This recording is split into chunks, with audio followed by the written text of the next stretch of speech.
Et à la une, ce moment historique, la télévision analogique vit ses dernières heures. Ce soir à minuit, tous les émetteurs seront éteints et seront rallumés demain matin en numérique pour la diffusion de la TNT.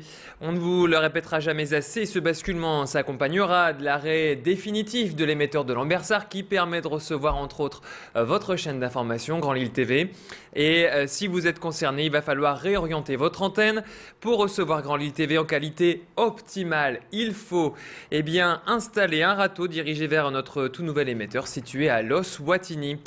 Et si vous avez des questions concernant la réception de votre chaîne d'information, vous pouvez composer ce numéro, envoyer un mail au tnt@grandlille.tv ou composer ce numéro. Là, c'est pour France Télé Numérique, le 09 170 818 818.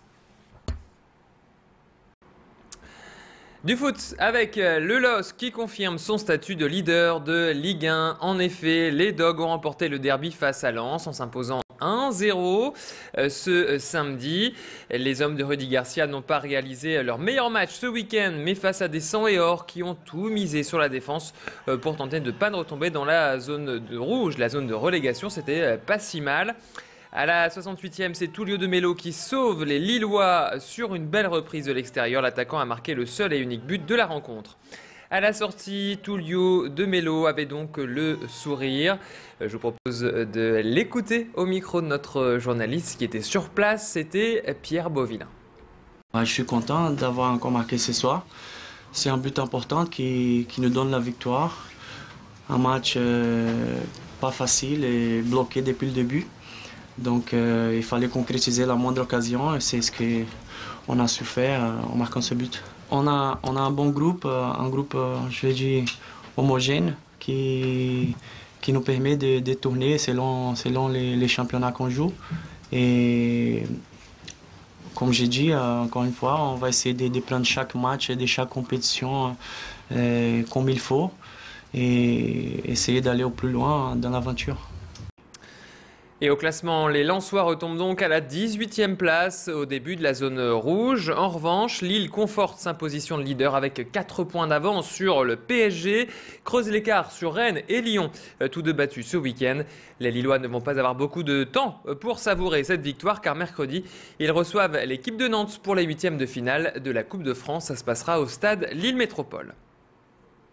Autre résultat de ce week-end, Steve Ramon, vainqueur de la 6e édition de l'Enduropal du Touquet. Le champion du monde belge de motocross en 2007 s'est imposé sous les applaudissements des 300 000 spectateurs.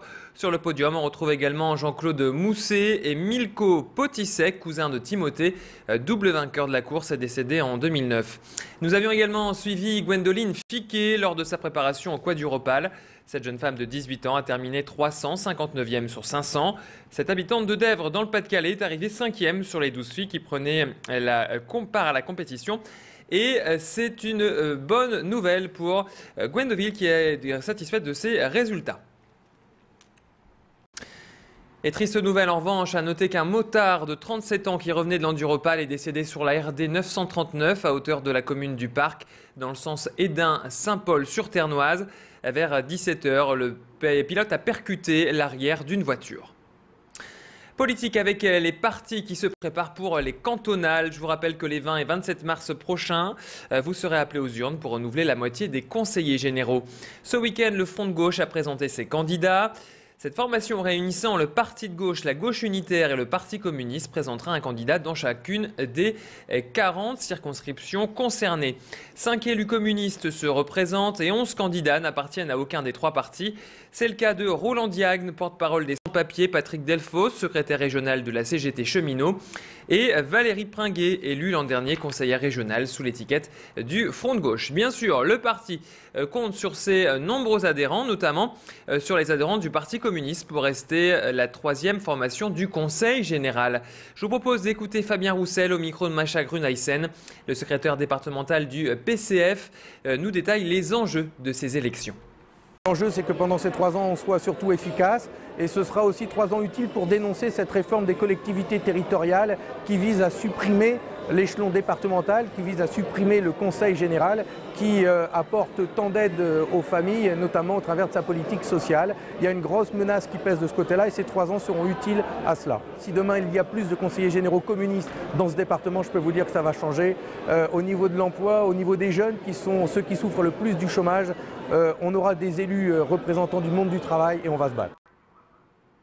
Et on va terminer ce flash avec de la musique. Ce week-end, à Croix, on grattait de la guitare. 110 jeunes musiciens de 13 communes de la métropole se sont réunis pour un beau moment, interpréter tous ensemble une œuvre de Pierre-Paul Rudolph, un morceau conçu à l'origine pour être joué par une centaine de guitaristes. Ces rencontres régionales des ensembles de la guitare ont réuni des élèves de tout niveau, des débutants aux confirmés, et de nombreux spectateurs étaient réunis pour assister à ce beau moment. Notre reporter Macha Grunaisen s'est glissée lors de cette représentation. On écoute l'organisatrice de ce concert au micro donc de notre journaliste.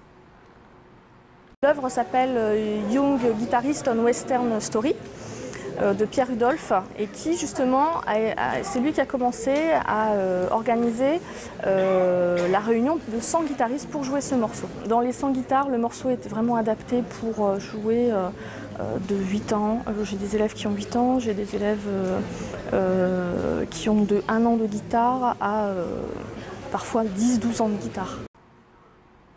C'est la fin de cette édition, merci de l'avoir suivi. On va se retrouver pour votre météo et l'infotrafic, toujours en direct. Restez bien sûr avec nous et je vous souhaite un excellent appétit à tous, à tout de suite.